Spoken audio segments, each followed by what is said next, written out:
Kemarin kita membahas kata kuncinya kemarin itu ini, Mas.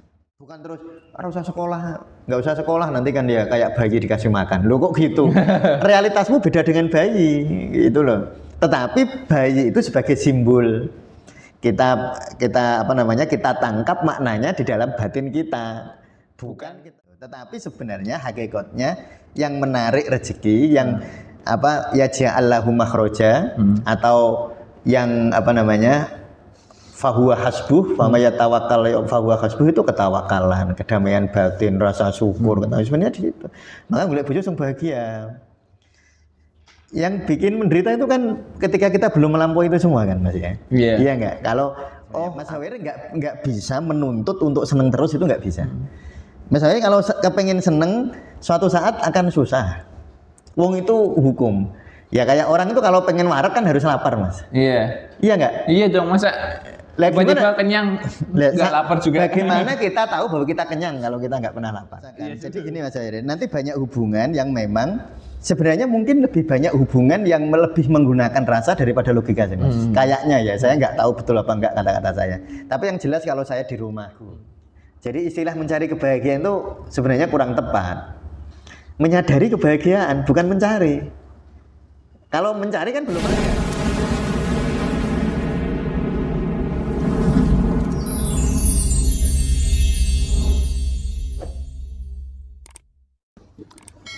Assalamualaikum warahmatullahi wabarakatuh. Waalaikumsalam warahmatullahi wabarakatuh. Kali ini di ngaji panduan praktis zikir nafas.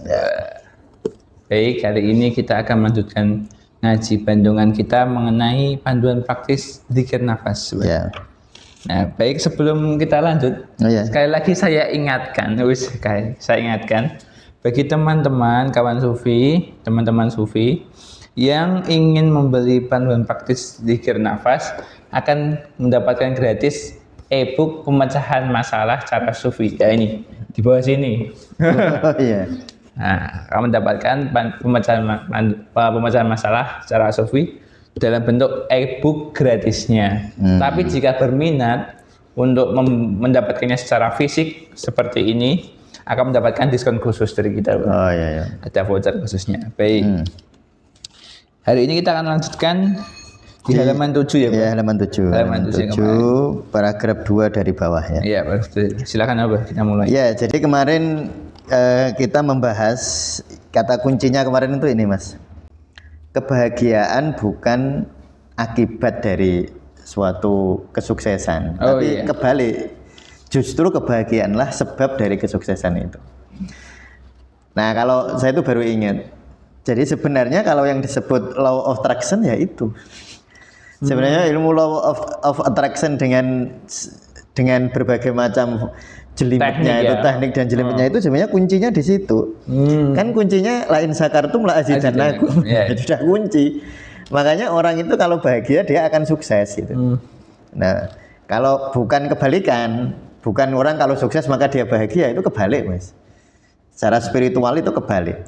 Jadi kalau law of attraction sebenarnya itu kan hukum ya setiap bisa dibilang hukum alam ya sih ya, sunatullah lah. Sunatullahnya begitu.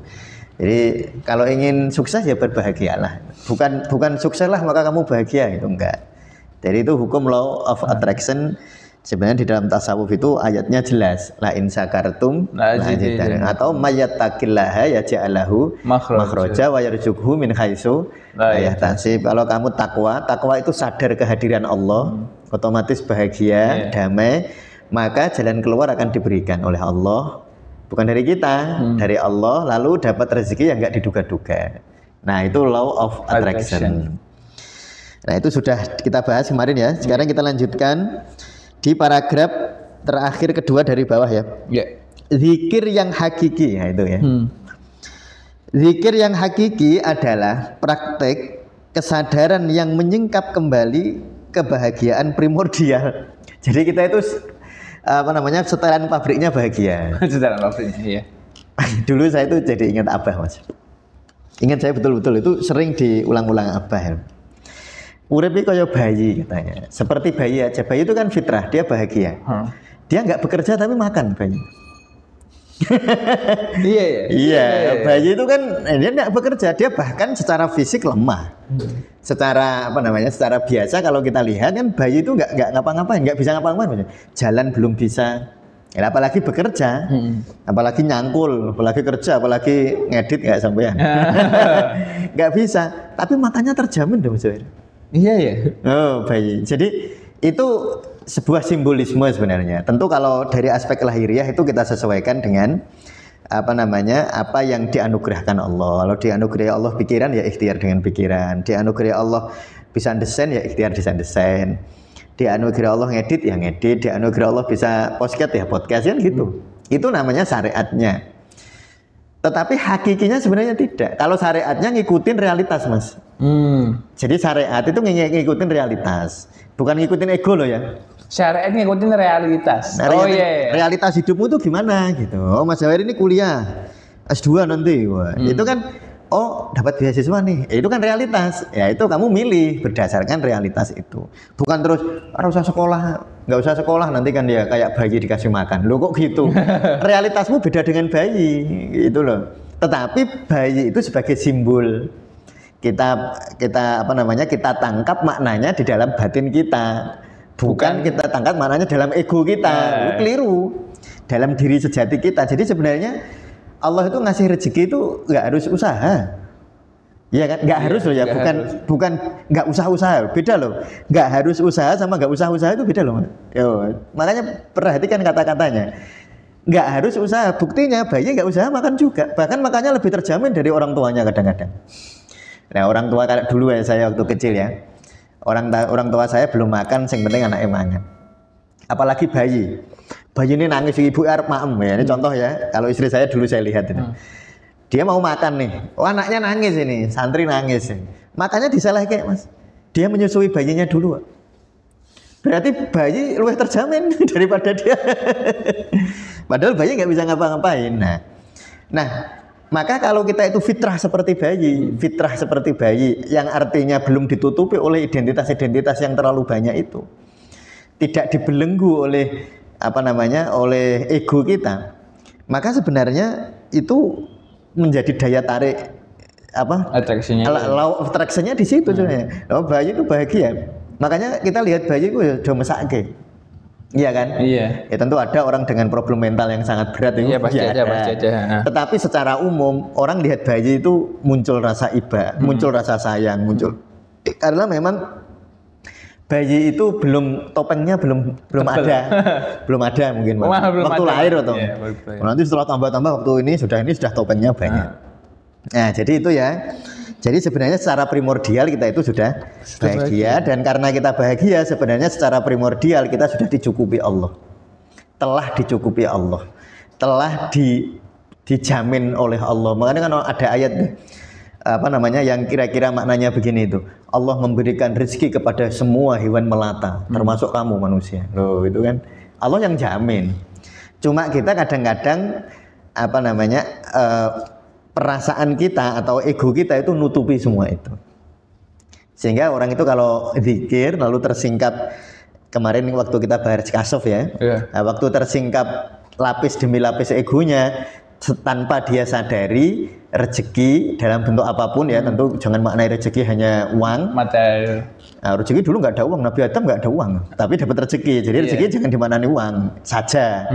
Nah itu malah ketarik law of attraction-nya begitu. Jadi saya kan sering guyon, ya kan sama Mas Jawahir. Mas, nek golek bojo kuwi sing bahagia, bukan yang cantik. Iya enggak? Iya. Nah, ya karena kebahagiaan itu saya narik rezeki, Mas. Saya narik rezeki itu kebahagiaannya. Bukan kecantikan. Nah, kalau kecantikan kadang-kadang malah nolak rezeki loh. Kalau nggak hati-hati. Iya sih. Ya terus disenangi wong itu. Malah menderita nanti, malah tertolak ya. Biasanya enggak, ya tentu beristri cantik itu boleh Mas Jawahir. Dan pengen juga sih Mas Jawahir. Iya. Ya itu umumnya orang gitu. Tetapi sebenarnya hakikatnya yang menarik rezeki, yang ya ja'allahu makhraja, atau yang fahuwa hasbuh, fama yatawakkal fahuwa hasbuh, itu ketawakalan, kedamaian batin, rasa syukur, sebenarnya di situ. Maka golek bojo sing bahagia. Ini mbak-mbak itu teman-teman sufi yang mbak-mbak. Ya ini kalau mencari suami jangan hanya yang mapan secara fisik, mapan secara batin itu lebih penting. Mapan secara batin itu cirinya bukan ibadah formalnya mesti banyak, enggak. Bukan pakaiannya ya itu baik loh ya. Baik. Orang sholat tekun itu baik, membaca Al-Quran itu baik. Daripada enggak. Tetapi itu bukan tanda bahwa orang itu bahagia. Belum tentu. Ada orang baca Quran niatnya memang bukan untuk bahagia, baca Quran karena kepengen di mertua kok. Nah, misalnya. Jadi gitu ya. Nah, jadi ketika kita berzikir dengan kesadaran, kita secara aktif melampaui dunia dualitas. Ini nanti yang mengapa kok orang berzikir itu menuju kebahagiaan itu. Jadi kalau orang berzikir kita segera aktif melampaui dunia dualitas pikiran, dunia senang susah kita lampaui, menang kalah kita lampaui, hasil gagal kita lampaui. Yang bikin menderita itu kan ketika kita belum melampaui itu semua kan Mas ya. Iya enggak? Kalau aku jojo kalah, aku harus menang, aku enggak harus seneng, aku enggak mau susah, aku harus kaya, aku harus dan seterusnya. Itu tidak salah secara egoistik, cukup disadari. Tetapi itu adalah dunia dualitas. Di mana dunia dualitas itu namanya dualitas ya tetap dualitas. Mas Jawair nggak bisa milih salah satu, dualitas pilih salah satu, nggak bisa. Mas Jawair itu nggak, maksudnya bukan milih ya, maksudnya gini, Mas Jawair pengen seneng terus itu nggak bisa Mas, karena jejere seneng itu susah, koin di balik-baliknya itu susah. Jadi kan, koin dua mata. Ya satu koin dua mata, dua muka, dua gambar kan. Mas Jawair nggak bisa milih salah satu, nggak bisa milih. Mas Jawair nggak bisa milih, bukan nggak bisa milih ya sebenarnya. Mas Jawair nggak bisa menuntut untuk seneng terus, itu nggak bisa. Mas Jawair kalau kepengen seneng, suatu saat akan susah. Wong itu hukum. Ya kayak orang itu kalau pengen warak kan harus lapar Mas. Iya. Iya nggak? Iya dong, masa tiba-tiba kenyang nggak lapar juga. Bagaimana kita tahu bahwa kita kenyang kalau kita nggak pernah lapar? Iya juga sih. Jadi rasa kenyang itu kan setelah lapar. Makanya banyak orang ya, saya sering mengamati atau klien-klien yang datang ke Tasawuf Indonesia itu, misalnya anak-anak orang kaya yang tidak pernah merasakan kesulitan. Iya, aku mau bilang gitu barusan. Nah, itu sering kali, tapi tidak selalu Mas ya. Iya, tidak selalu. Ini sering kali karena dia tidak pernah merasakan sulitnya sesuatu. Dia nggak pernah tahu caranya mudah Mas. Jadi misalnya tak doakan moga-moga mudah cari uang ya Mas. Misalnya ini anaknya konglomerat nih datang ke saya, ya konglomerat Semarang lah. Misalnya ada orang kaya datang ke saya, misalnya saya doakan semoga nanti cari kerjaan mudah, semoga dia itu ininya wajahnya kosong, maksudnya kosong itu kayak nggak mudeng. Lah udah mudah selama ini ya? Ya bukan mudah, memang dia nggak tahu mudah itu apa. Oh iya. Bukan nggak tahu ya, belum merasakan. Belum merasakan susah. Nah jadi kalau kita ingin tahu bahwa sesuatu itu mudah kan harus tahu susah. Iya. Ada Mas Jawair itu ya, misalnya. Timur itu mana? Asal Mas Jawair tahu barat, Mas Jawair mesti tahu timur ya kan? Kan tinggal belakangnya. Gitu. Asal Mas Jawair menghadap ke selatan, Mas Jawair ya mesti tahu utara. Artinya utara dan selatan itu ya nggak beda. Maksudnya dalam satu waktu dia terjadi. Ya dalam satu mata uang itu ada dua muka koin yang sama. Jadi itu hukum dualitas dan itulah pikiran. Makanya saya kan selalu bilang silahkan debat dengan pikiran, sak kapokmu, sak entekmu, tapi itu nggak akan menyelesaikan masalah secara tuntas, tidak akan membawamu kepada kedamaian. Bukan nggak boleh, ya siap gitu loh maksudnya. Siap kalau iya gitu. Ya memang begitu itu gitu loh. Ya memang siap, bukan nggak boleh loh ya. Harus siap bahwa kita tidak akan menemukan kebahagiaan dengan berdebat terus itu, bahwa berdebat itu bisa menimbulkan kesenangan bisa saat menang.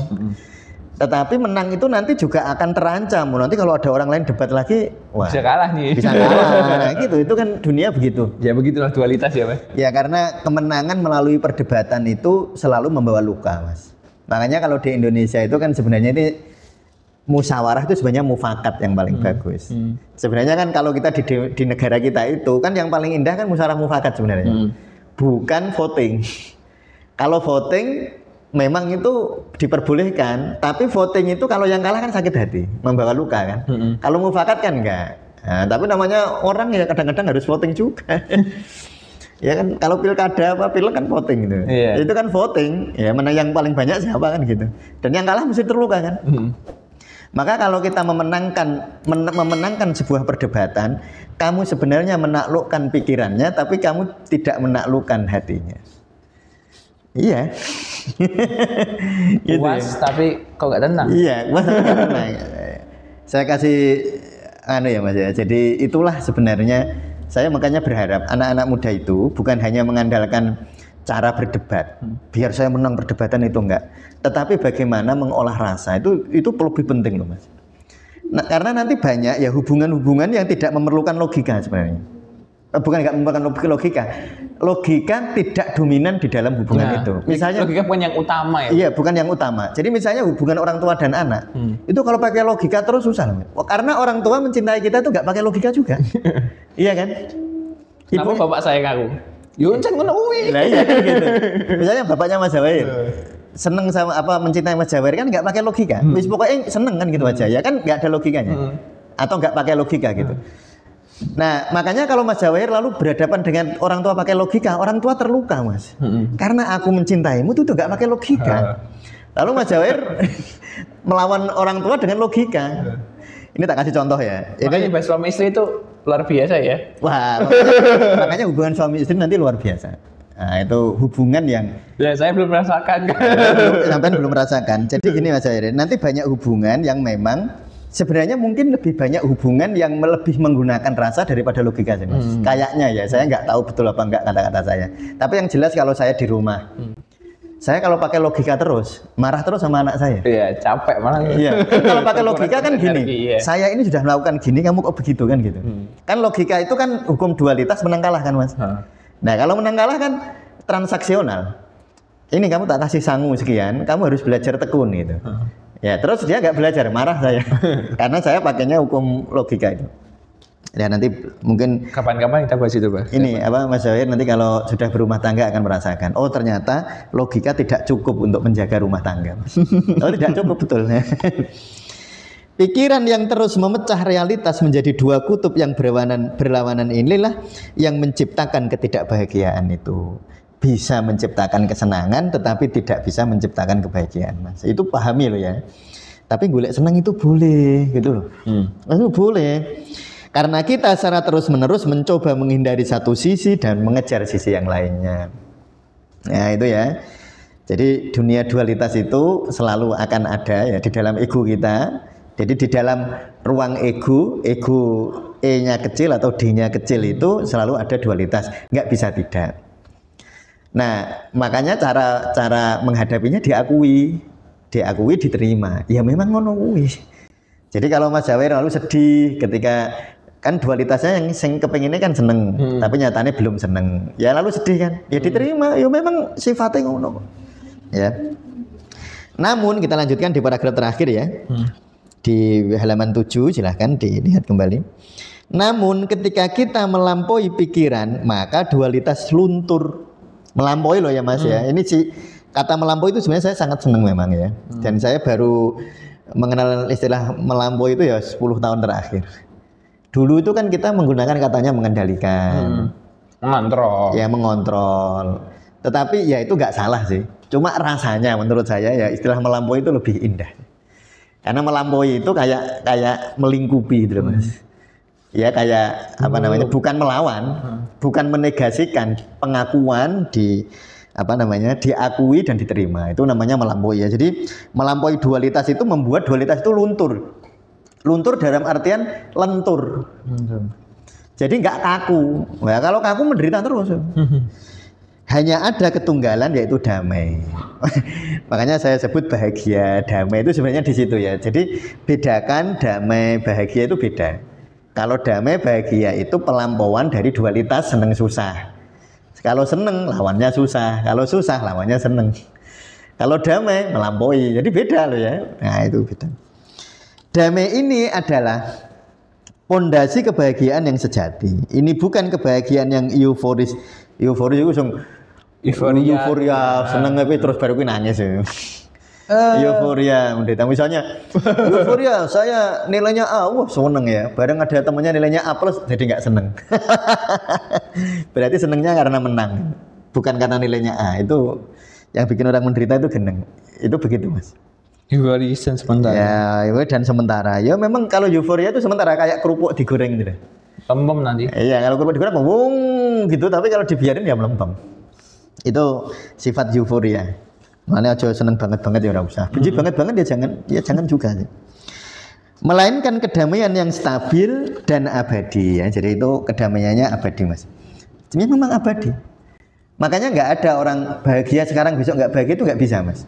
Kalau sekarang seneng besok susah bisa. Ya, ingat ya. Kalau bahagia nggak bisa. Bukan sekarang bahagia besok tidak bahagia. Enggak bisa. Kalau bahagia itu abadi. Makanya orang itu setelah seseorang itu mencapai pencerahan, istilahnya kalau sekarang ya enlightenment, ya atau setelah orang itu bahagia, dia akan bahagia terus, nggak mungkin nggak. Masa Ustaz saya lihat orang habis bahagia nggak? Itu seneng bukan bahagia. Makanya ingat dulu ya, kan di podcast beberapa waktu yang lalu saya mendefinisikan bahagia itu ketika dia dari dalam, karena dari dalam dia abadi. Kan nggak tergantung dunia luar. Kalau dunia luar nggak mungkin abadi lah. Ya senang susah itu tadi. Ya misalnya senang susah itu. Ya misalnya saya berhadapan dengan istri, saya selalu bahagia bersamanya, bener selalu. Tetapi kok berantem? Oh itu senang susah bukan bahagia. Iya kan? Iya. Yeah. Anak saya itu Aceng kan sok nanya, ayah bahagia nggak sama bunda? Ya jelas bahagia.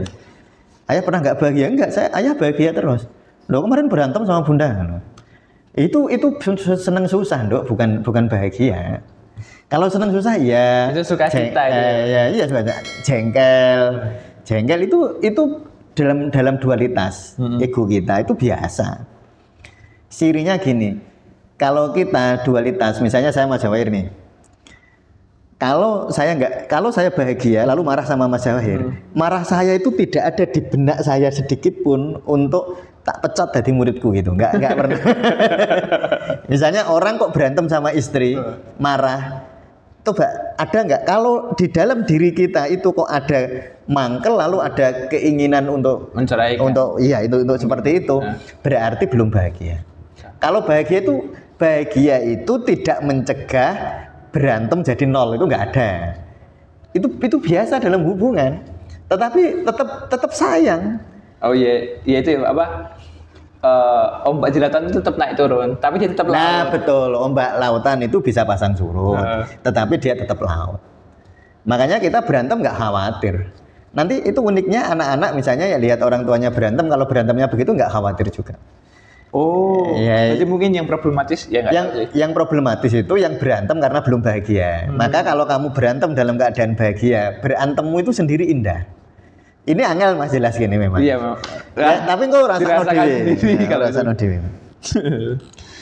Di dalam kesadaran ini maka label, persepsi dan emosi akan luruh karena tidak ada lagi kebutuhan untuk menghakimi dan membandingkan.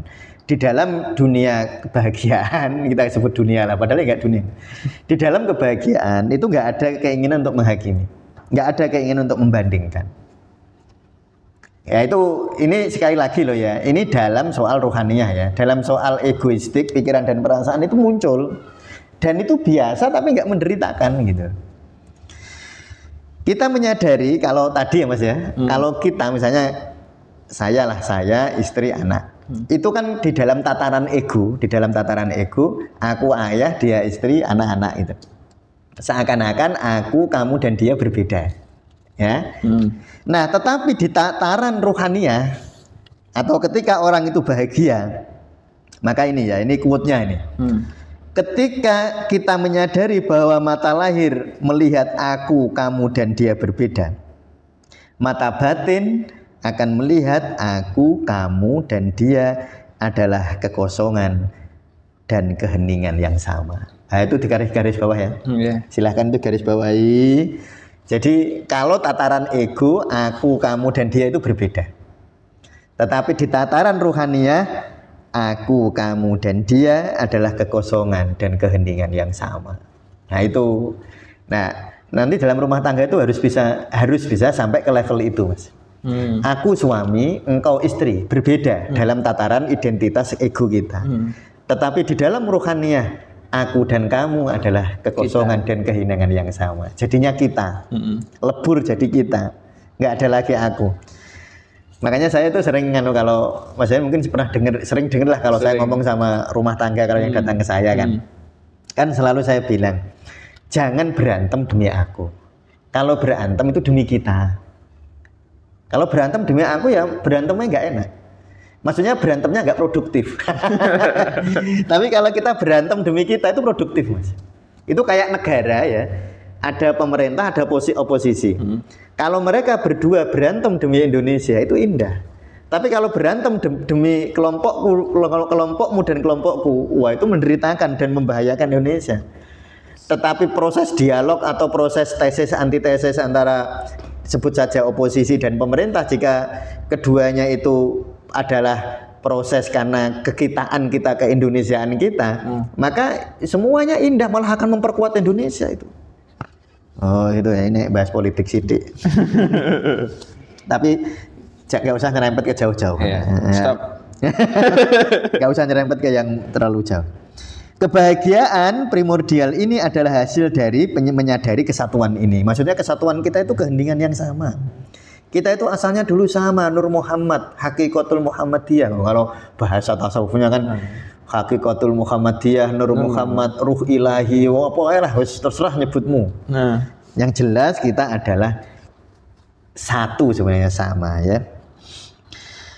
Ini adalah realisasi bahwa kebahagiaan bukanlah sesuatu yang perlu dicari atau diciptakan, melainkan sesuatu yang perlu disingkap. Nah kemarin ya dikasef dan diakui sebagai bagian integral dari keberadaan kita sejak awalnya. Itu pahami loh Mas ya. Jadi kita itu jangan mencari, kalau mencari itu ego. Jadi istilah mencari kebahagiaan itu sebenarnya kurang tepat. Menyadari kebahagiaan bukan mencari. Kalau mencari kan belum ada. Kalau menyadari kan ada tapi nggak sadar. Misalnya Mas Jawir ngadep sana, saya di sini. Kalau saya nggak di sini, Mas Jawir mencari kan nggak di sini. Tapi kalau saya sudah di sini, cuma Mas Jawir lagi ngalamun, Mas Jawir nggak perlu mencari, cuma perlu apa? Menyadari. Loh gitu loh maksudnya. Wis ono kok mbok goleki, wis ono kok dicari ya, nggak perlu, sudah ada. Zikir dalam esensinya adalah praktek kesadaran yang membawa kita kembali ke keadaan kebahagiaan alami. Jadi sifat alamiah kita itu nggak bahagia. Sifat alamiah kita itu bahagia, Mas. Jadi orang-orang yang nggak bahagia itu nggak alami. Yang alami itu mereka-mereka yang bahagia. Setelan pabriknya bahagia. Ya, memang setelan pabriknya bahagia. Adalah praktek kesadaran yang membawa kita kembali ke keadaan kebahagiaan yang alami itu. Sebuah kepulangan, bukan bepergian. Sebuah kepulangan ke esensi diri yang telah bahagia, yang sudah bahagia sejak awalnya ya.